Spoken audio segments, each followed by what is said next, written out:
Well, this is the Zaius Report. Yes, the very first podcast of the Zaius Report, basically talking cult movies, B-grade movies. You know, all the movies that are just so bad, they're good. And that's what I want to talk about. It'll be a weekly podcast, basically one a week. Hopefully go for about an hour, something like that. And I'll be talking about some of the just great cult classics and B-grade tragics that are out there and I absolutely love. My name is Warren, and I thought about trying to have some sort of really cool name, because everyone who does podcasts, they don't use their own names. They've got some sort of weird thing that they call themselves, Mr. Funny Man or something or other, So I don't know, I was sort of thinking maybe Warren of Zaius, or I did go a bit Game of Thronesy, maybe Sir Warren of Zaius. I don't know, just an idea. But anyway, it's the Zaius Report, and I'm Warren. So thanks for tuning in. So what I'm going to be doing is, as I said, talking about cult classics and so forth. So pretty much if it's got a vampire in it, if it's got a ghost in it, if it's got a demon in it, demonic possession, mind control, if it's made with a budget of, $3 and filmed on a green, or was a blue screen or green screen in somebody's back shed, if it's the main stars are actors you've never heard of or actors you had heard of but it was 50 years ago, these are the sorts of films I'm talking about. Giant sharks, genetically created octopus that try to eat cities. It'll be all that stuff. We'll throw a few Skin Max films in there as well for those who like to, have a look at people running around naked. It'll just be a huge hodgepodge of cult cinema.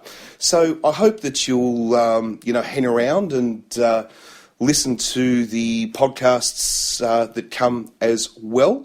Now, I don't know if I mentioned it. My address on Twitter is Martini Superdry, all one word. And you can follow me there. I probably said it before, but I don't know. I don't tend to write anything down, so I just ramble. But anyway, that's my Twitter address, so you can follow me there. And before we get started, I suppose just a few shout-outs, and I'll try to do some shout-outs every week. First of all, to the lovely and charming Alana Evans. Thank you for the theme music. Really, really appreciate it, and you're absolutely brilliant. I'll put all the links up on Twitter for all the shout-outs so you don't have to remember who they are. But check out Alana Evans, she's great. If you're big into gaming and all the rest of it, or you just want to see some of her movies, go and check her out on Twitter. Want to thank the guys at Only Funny to Us podcast. They've always been huge supporters of me, and I absolutely love those guys. So please, OFTU podcast, check them out on Twitter. They put out a great product, great podcast. And Ramona as well. Big shout out, Sports Gal Pal on Twitter. Of course, the link will be posted. She's got a couple of great podcasts. She's a great friend, been a great supporter, so I want to give her a shout out as well. So I think that's about all the shout outs. So I suppose we should really talk about the very first movie. The first movie. What is going to be the first movie that I talk about for the first Zaius Report cult movie podcast? I don't know. Give me a second. I'll be right back and I'll have one.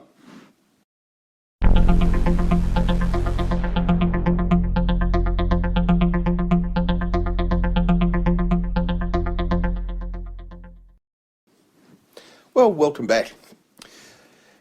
Now, I had to ponder about this a little bit. What would be the first movie that I'd want to bring up? Now, I know if you're a betting person and you're a friend of mine, you probably were thinking it was going to be Showgirls. I reckon there was probably a pretty good chance of that. But I'm going to say Showgirls for another podcast. It's not going to be this one. But I am going to talk about it because you're going to talk about cult classics. It's going to have to be brought up at some time. Some people would say, yeah, it really would be physically brought up. But no, I want to talk about it. But it won't be today. It'll be for another podcast. I thought one of my favourite characters of all time and a movie that was made about them has to be number one. So, of course, it's Shenna, Queen of the Jungle. Now, Before we talk about the movie, I thought I'd just give you a quick sort of background on Shenna, Queen of the Jungle. Now, it was originally a comic book series, started in 1937 in the United Kingdom, and then hit the shelves in the United States in 1938, the following year. Now, Shenna is basically one of the first true eco-warriors, if you like. She is a white woman, if you like, blonde white woman, but sort of like, I don't know, if Tarzan hadn't have met Jane, there's probably a good chance he would have run into Shenna at some stage, you know, because Shenna is basically almost like the female Tarzan equivalent. But a little bit different to Tarzan, I suppose. Shenna is, as I said, a true eco-warrior. Her parents died when she was a child in the African jungle, and she was brought up by an indigenous tribe. But her loyalty isn't to the people of Africa. Her loyalty is to the animals and the environment. And she basically fights to defend them from, you know, terrible hunters and, you know, big mining companies and corporate giants and anyone who wants to destroy the environment, basically. Now, it first got onto our screens in 1955 on an American TV show, Shenna, Queen of the Jungle, starring Irish McCall. And they're absolutely fantastic. If you want to check them out, old black and white TV show, ran for 2 seasons over 2 years, and it's absolutely brilliant. It's very much like Tarzan, just basically with a female blonde Tarzan, if you like, but with the environmentalism as its core. It would then go on in 1984 to be made into a movie, which I'm about to talk about in a sec. But then in the year 2000, there was a second TV series made of it, starring Gina Lee Nolan, who I think you'll all remember from Baywatch. And it probably wasn't the best of all the Shenna incarnations, but because it got a bit weird, you know, with magic powers and shape-shifting and all sorts of different things. But I still love it because it's Shenna. There's also been a couple of Indian versions of Shenna made, and I think there's even possibly been a Hong Kong one, but I'm not 100% sure about that, so don't quote me. But one of the things I do love about the 2000 version, the TV version of Shenna, is that one of my very, very good friends, Naked Axiom on Twitter, and I will put a shout out to her so you can follow her on the Twitter link. She used to work. Yes, she used to actually work on Shenna in the year 2000. And she's actually sent me a whole heap of photographs, behind-the-scenes photographs, obviously of filming and on set during the TV series. So, you know, it's sometimes it's just great, the friends that you make through life, you know, to actually have a friend who worked on the TV show Shenna.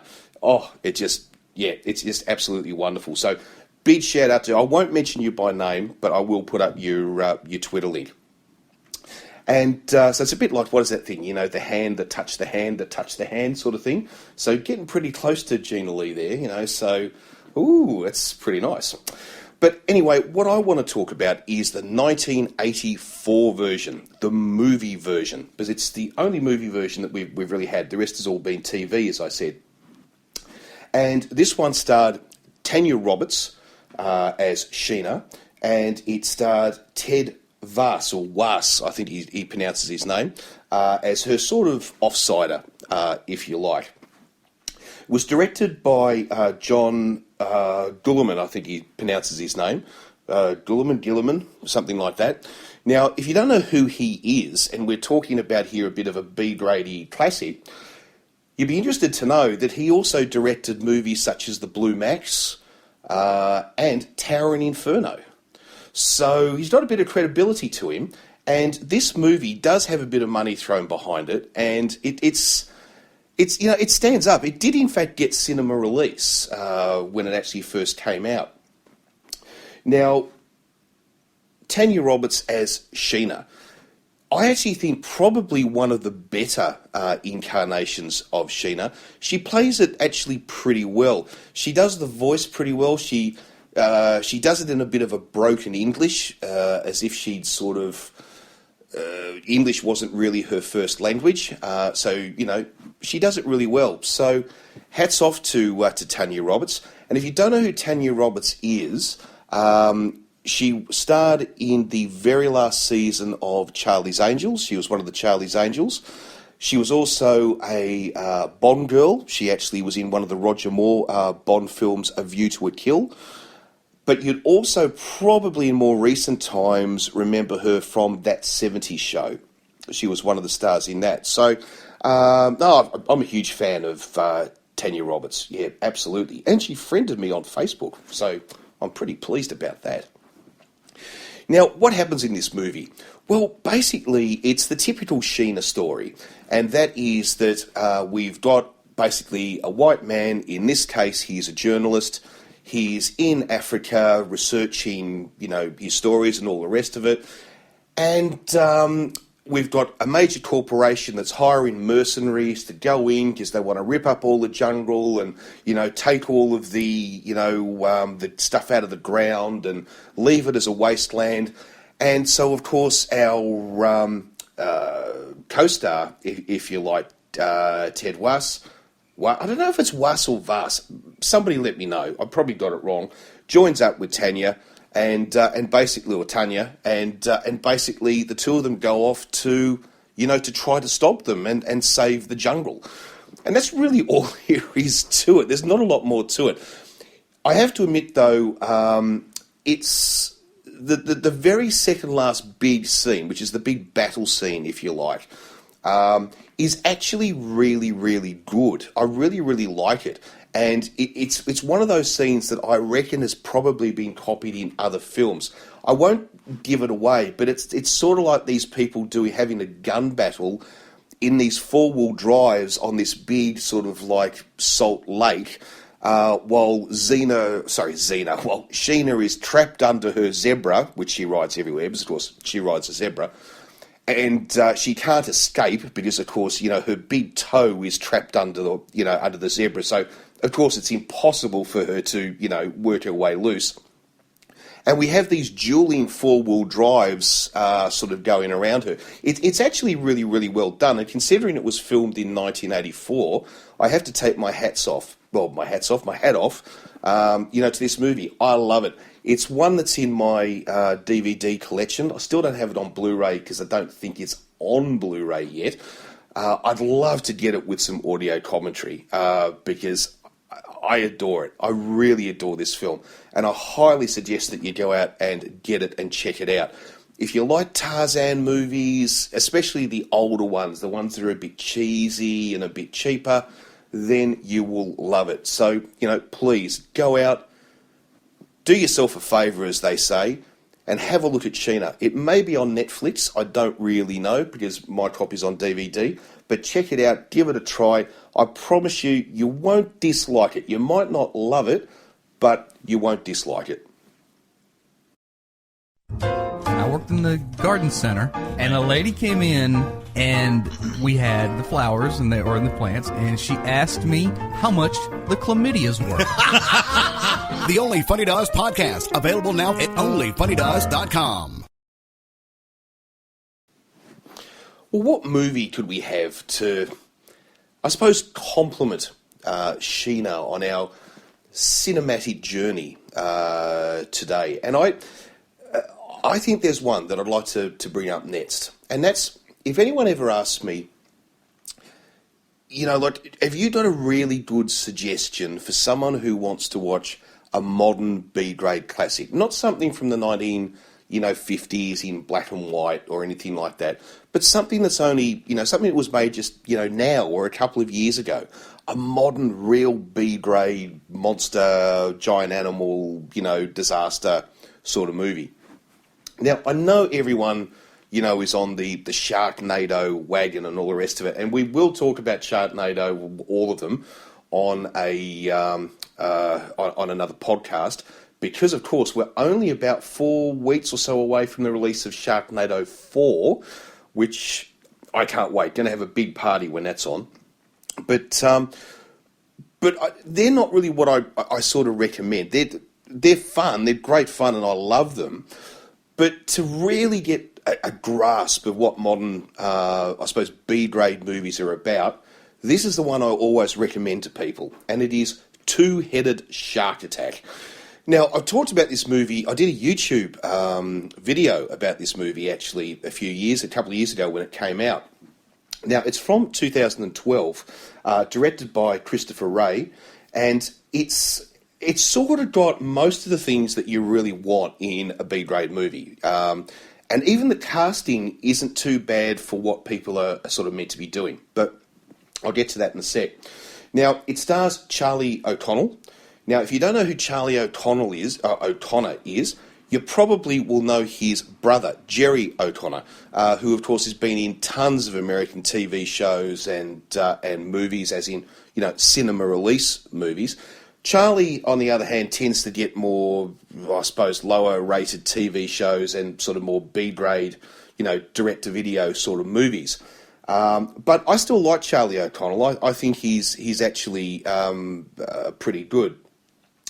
Now, the other two stars is, the other supporting actor, I suppose, is Carmen Electra. So you can get an idea of where we're going here. We've got Charlie O'Connell, then we've got Carmen Electra. So it's giving you a bit of an idea of where we're going. But then the main star is Brooke Hogan. All right, so I think we all pretty much know the quality of this film right now just from the cast. So, of course, because it stars, Brooke Hogan and Carmen Electra, well, there's two of them, so that's possibly, 4 good reasons to actually watch this movie, because they're in bikinis most of the time, and I think their boobs actually get an extra special credit, I think, at the end of the movie. If they don't, they should. But it's... How do I describe this movie? Well, it's a bit of a giveaway. It's a bit like Snakes on a Plane, isn't it? It's like the title sort of says it all. It's Two-Headed Shark Attack. It's basically about this giant shark with 2 heads, which of course goes around eating everybody. And then of course the people have to try to stop it, and one by one they get eaten. And we all know what's basically going to happen. But I'll give you a quick rundown of really where it goes. Now, basically, we've got... if there's a bit of background noise, I'm sorry. I'm getting a few motorbikes going past and stuff, so I'm sorry about that. Now, if the story is basically about a group of university students and their 2 professors, being Charlie O'Connell and Carmen Electra. Yes, Carmen Electra is a university professor. Well, I said the casting was a little bit funny in this one, but, anyway, so you've just got to keep this in mind. And they take a group of students, one of whom, of course, is Brooke Hogan, out on this giant yacht in the middle of an ocean somewhere, even though it's actually filmed in the Florida Keys, to go on some great, science expedition for extra credit or whatever for their university degrees. Now, they, of course, run into this giant 2-headed shark that does damage to the boat. They've got to try to fix the boat. That means going in the water. Well, of course, you know what's going to happen if you go in the water, if there's a giant 2-headed shark swimming around. But while this is all going on, Charlie O'Connell decides to take Brooke Hogan and the other students out to this island that they see, which is, just off in the distance, and they'll go and explore the island and see if there's anything on the island that will help repair the boat. What they expect to find on the island to repair the boat, I have absolutely no idea. But anyway, they decide to go. Now, the funny thing about this is that the distance between the boat and the island changes dramatically depending on what scene we're actually watching. Sometimes the island's only a couple of 100 metres away from the boat. Other times, it's a couple of kilometres away, and it is continually changing. It's much like the size of the shark. Sometimes the shark is about 20 feet long. Sometimes the shark is about 100 feet long. It never actually stays consistent. But that's all the fun. That's all the fun, isn't it? So anyway, they go off to this island, and Charlie O'Connell gets injured, which is... Look, this is just brilliant. It's like, Charlie O'Connell is so badly injured. His leg is so bad he can't walk. But there's no wound. There's no injury. There's about a minuscule 1 milligram of blood on his knee. special effects not really up there.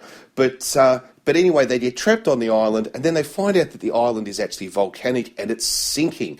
So the problem is now we've got a sinking boat, a sinking island, a two-headed shark swimming around. How will they survive? And of course, we all know that they're going to get picked off slowly, one by one. And of course, we've got a baddie in here. We've got one of the guys who tries to steal one of the boats to try to escape. We all know what's going to happen if you try to do that. That's, pretty much what happens to every baddie, of course, in a B grade or in a horror or in a science fiction movie. We all know what's going to happen to them because they always run off by themselves, don't they? It's a bit like, when you say, don't go down into the basement, don't go down into the basement. Well, if you're a baddie in a horror movie, you don't hop onto a boat and try to escape by yourself because you know what's going to happen if you try to do it. The other thing too about this movie that gets the big thumbs up is that basically all of the cast are either in their bikinis or they're walking around without, if they're men, they're walking around without their shirts off. So there's definitely a really high perv factor in this movie. So, it's got everything. So if you want to get into these sorts of movies, into these B-grade sort of monster movies and stuff, and you don't really know which one to check out first, I really highly recommend you choose Two-Headed Shark Attack.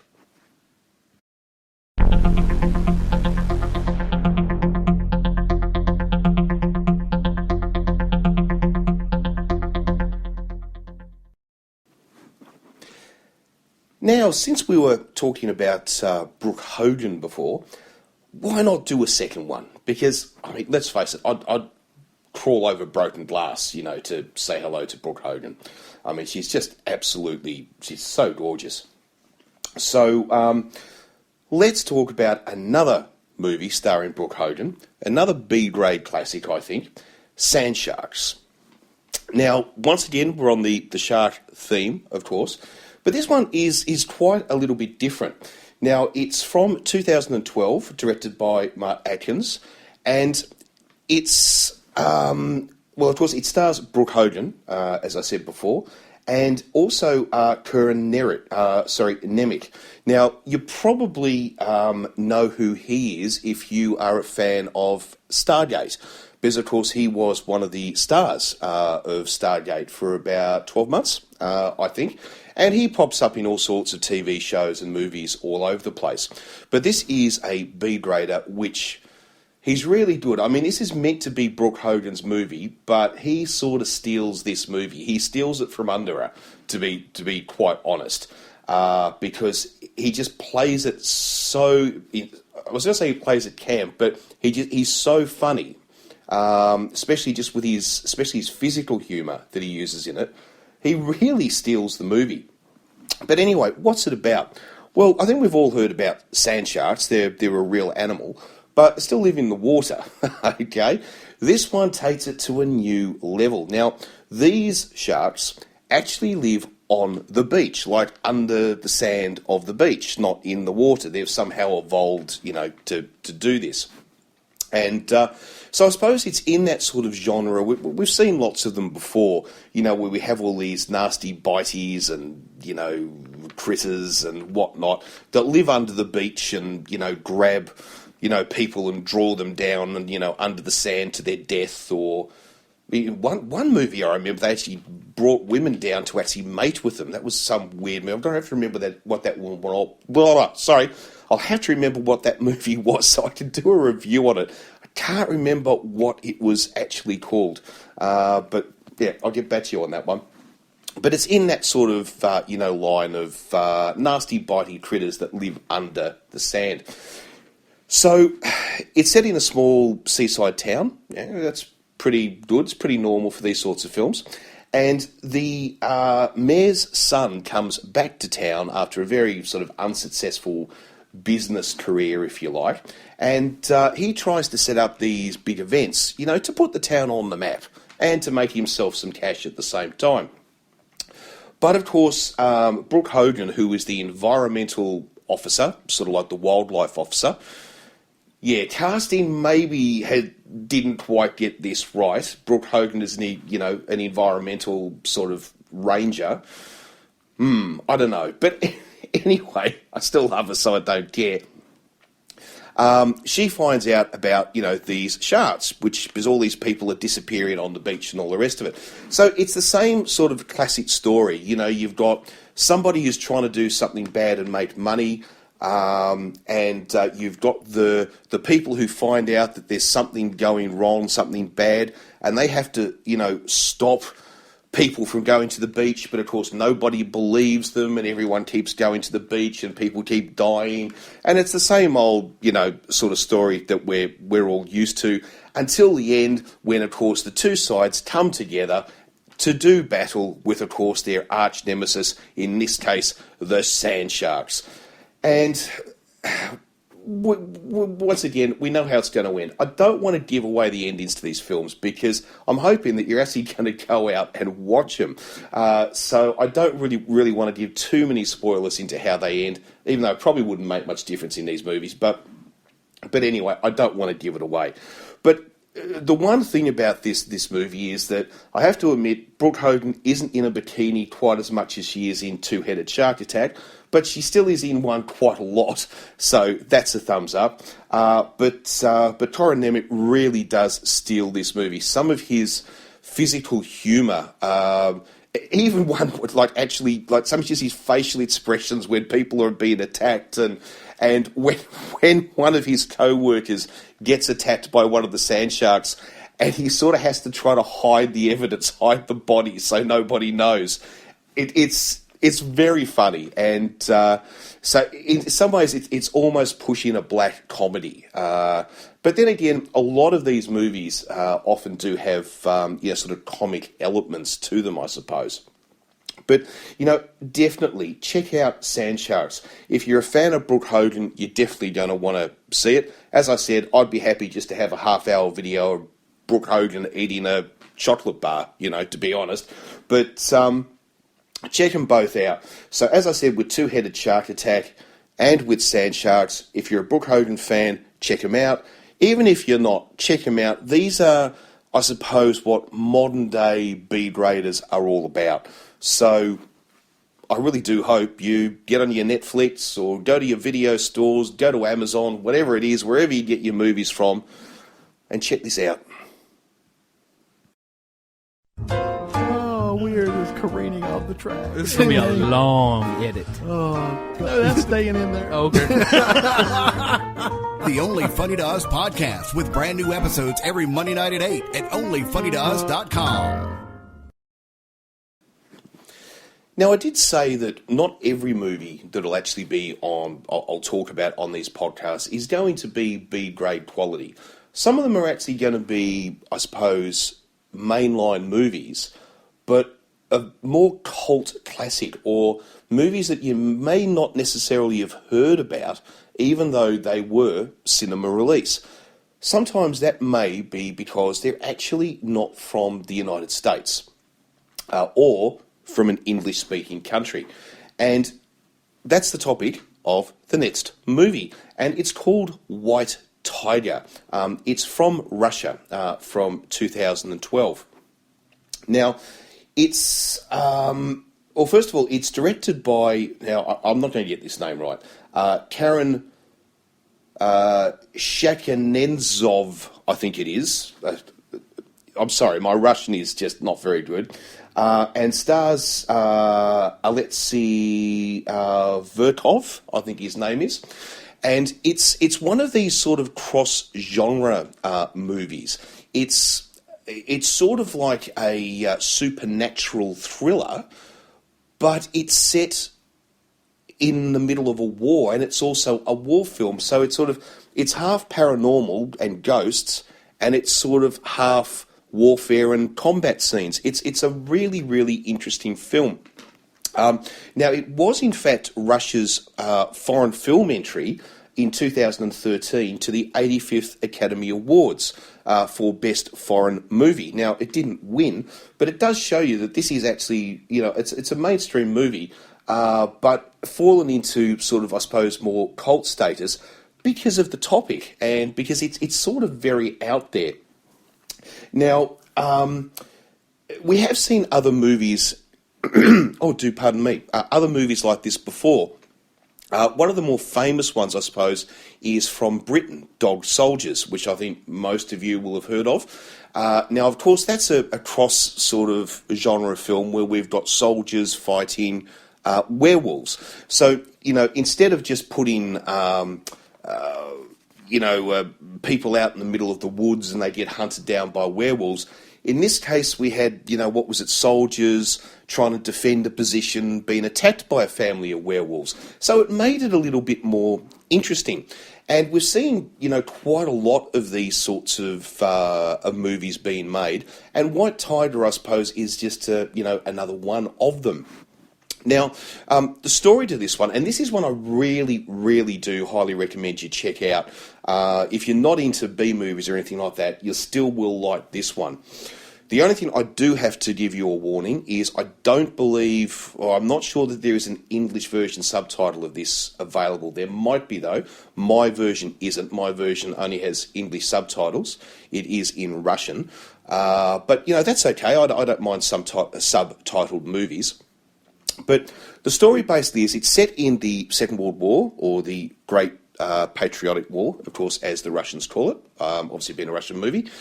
And it starts off where there's been this big tank battle, and there's all this, carnage everywhere, and they pull one of these tank drivers out to go off to a field hospital, and basically this guy's going to die. He's got burns to basically 100% of his body. There is no way known he's going to survive. He's basically just sent off to the field hospital to die. But in the following morning, he's totally healed. He doesn't have any burns on his body. No one can work out why.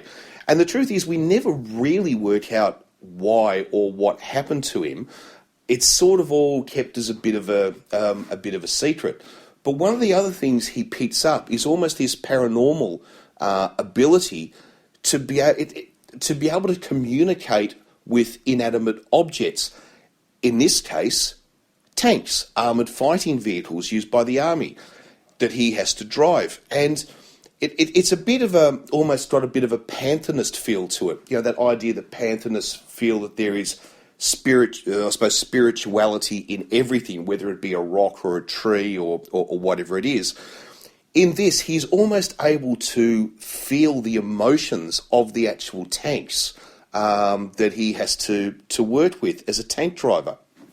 Now, there's this tank which is nicknamed the White Tiger, hence the name of the movie, and it's just seen as being this really, really good tank that destroys hundreds of Russian tanks and no one can ever, deal with it. But we know better as the audience. We know there's something strange about this tank. It's a ghost tank, okay? We find that out pretty much in the first 10 minutes, so I don't think I've given anything away. But this guy, because of his now sort of special abilities, if you like, is given a super-duper sort of souped-up tank to try to hunt down this mythical white tiger, this ghost tank. And the film basically follows almost a 2-year period of these on and off again based sort of battles between these two tanks. And it's I don't want to just give too much away because it is a movie you really do need to watch properly. And I'll tell you what, you'll need a bottle of vodka to get through it because it can get pretty hard to understand at the time. All the paranormal stuff is kind of a bit weird and all over the place. And the ending just, it doesn't, I don't know, it doesn't really answer any questions, put it that way. It leaves you open to 101 different interpretations of what, has actually happened over the last 2 years. But as I said, it's a cult movie. It's not a B-grade movie, but this really is one that I highly recommend you go and check out. It's White Tiger. I'm positive this one is on Netflix, so, definitely go and check this one out. White Tiger, 2 thumbs up, fantastic movie from Russia.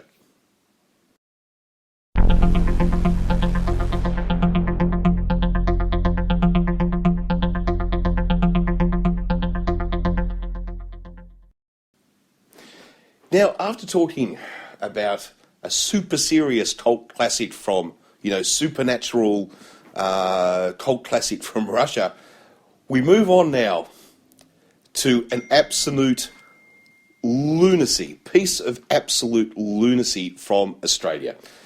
The 1981 classic, Pacific Banana. Now, if you are familiar with the Australian Elven Purple films, then you will know sort of what you're going to get. It's much the same thing. It's not actually part of the Elven Purple series of movies, but a lot of people did think it was, and I'll explain why in a minute. Now, 1981, of course, from Australia, directed by John Lammard, and it was this movie is, well, just a quick heads up. It's basically a movie about the very worst airline in human history called Banana Airlines. Now, it stars Graham Blundell, who, of course, was played the character of Elven Purple, but this is not, as I said, an Elven Purple movie. It is totally different. It also stars, now, Graham Blundell, of course, now is a very, very well-respected actor in Australia. He's also a very well-respected writer and film critic. He's the sort of person that probably, if he was British, would get a knighthood. He has contributed so much to the Australian film and literature. Given so much to film and literature for Australia.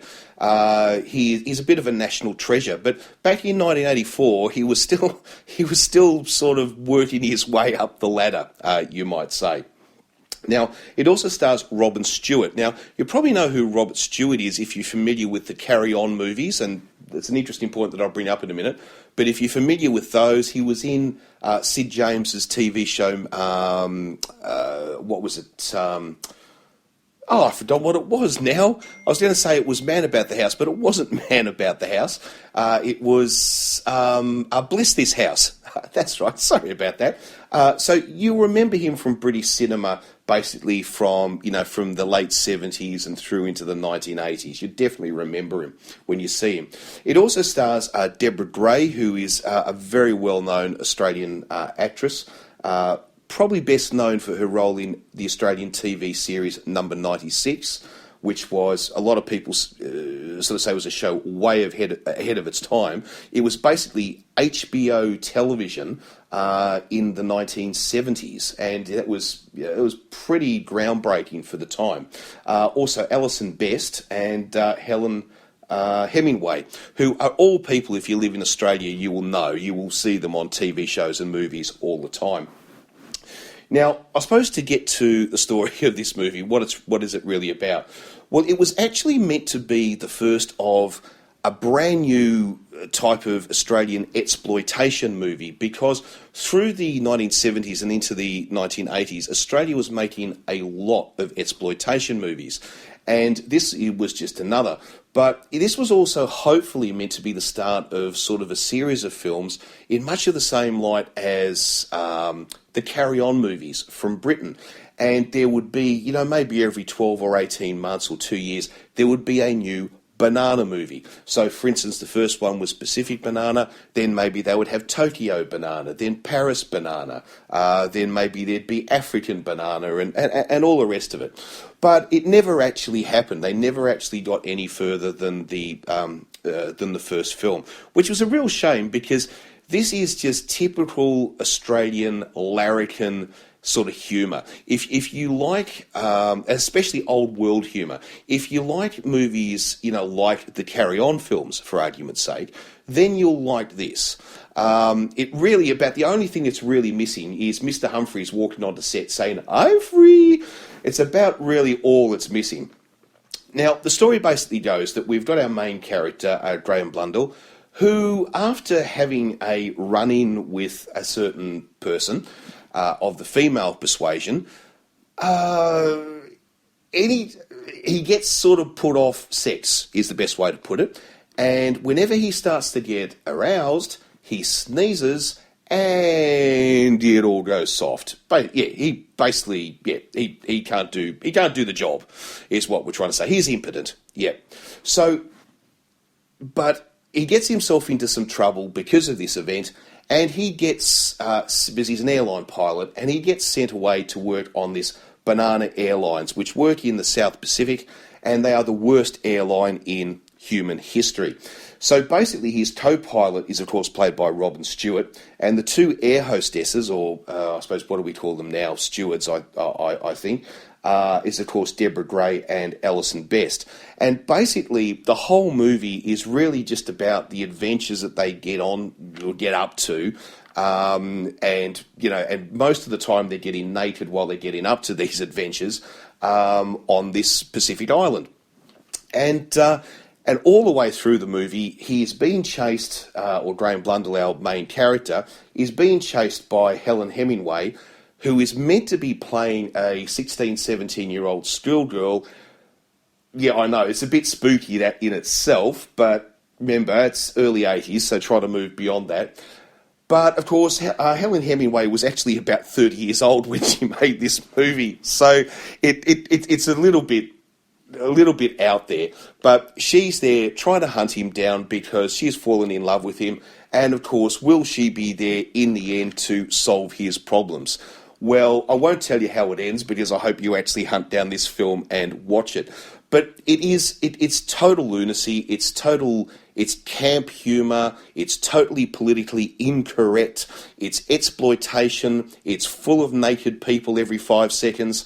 But it is so much fun. It's one of those movies that, for me anyway, I could sit back on a Sunday night, pour a drink, and sort of just like escape back to my teenage years when these things used to appear on television, late at night at midnight and all of that sort of stuff.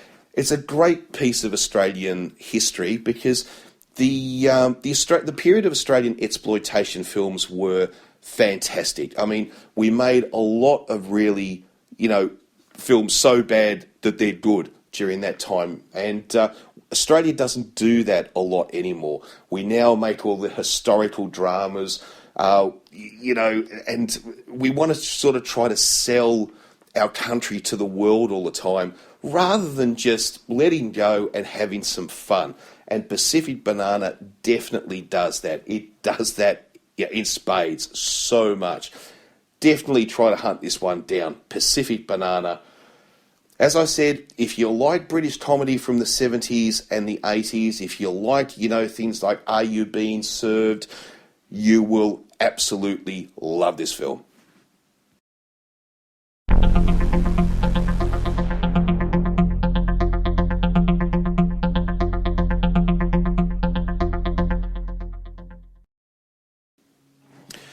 Now, last movie of the first podcast, I'm going to talk about a movie I actually really, really like. Well, I suppose that's a bit of a weird thing to say, isn't it? Because I'm probably not going to talk about them unless I actually really like them. I probably should try to put up some ones that I really hate as well. Anyway, that'll be for future podcasts. But the one I want to talk about is a little offering from 2003 called Bugs.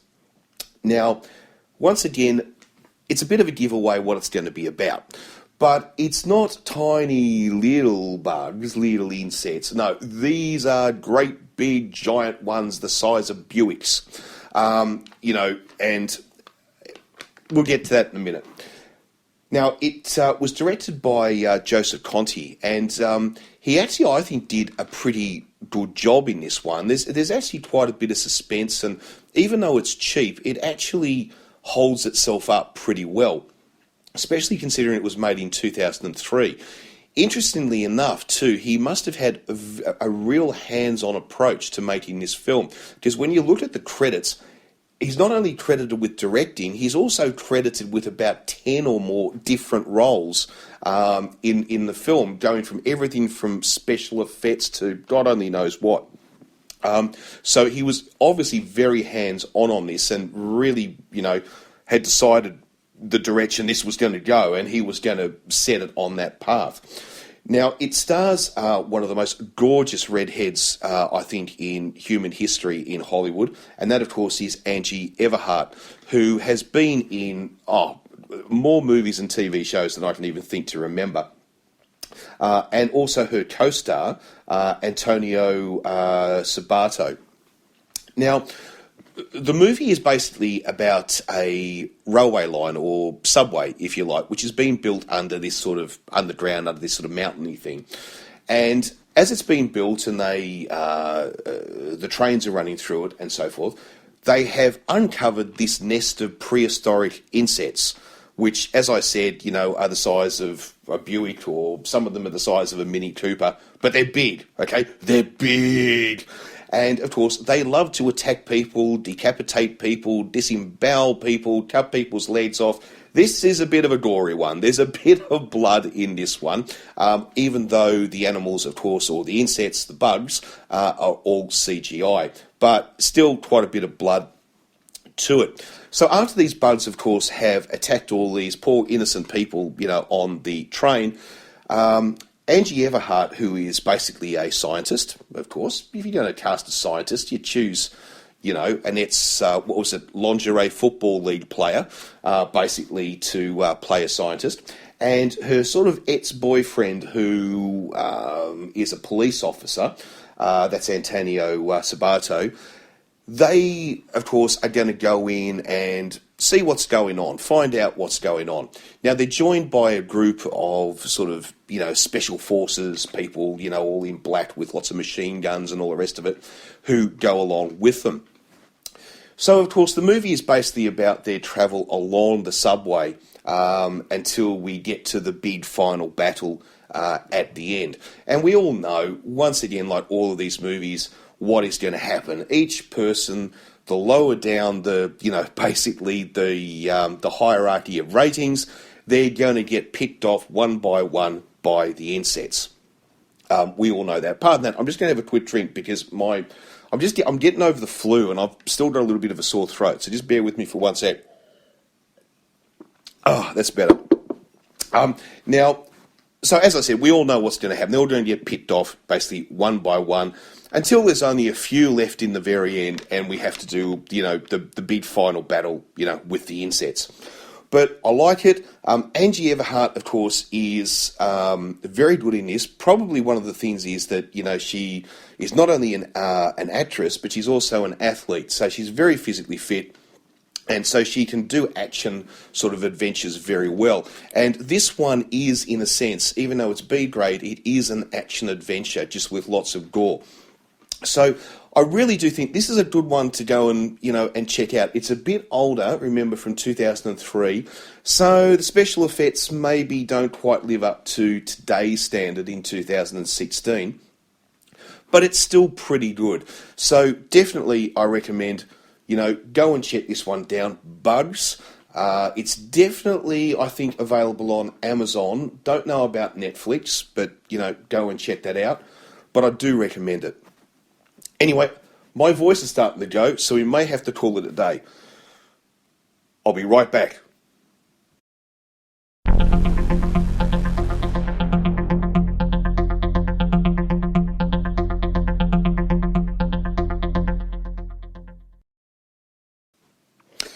Okay, well, that's the first podcast. So, we covered a few films there. I mean, what do we talk about? Pacific Banana, some Australian exploitation, Bugs, some, sort of gory action adventure, with CGI monsters, White Tiger, quite serious paranormal sort of movie from Russia, Shenna, Queen of the Jungle. Oh, I'm drooling just thinking about Tanya Roberts, especially, in that leather sort of bikini and stuff that she wears through the whole movie.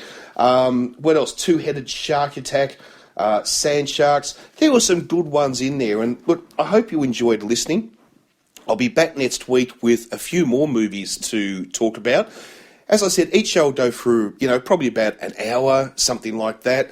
And I'll just keep bringing out, cult movies, classic movies, monster movies, you name it, it'll be on here. So if there's anything you want to talk about, any movies you want me to bring up and discuss, let me know. Get in touch with me on Twitter. My Twitter account, of course, is Martini Super Dry, all one word.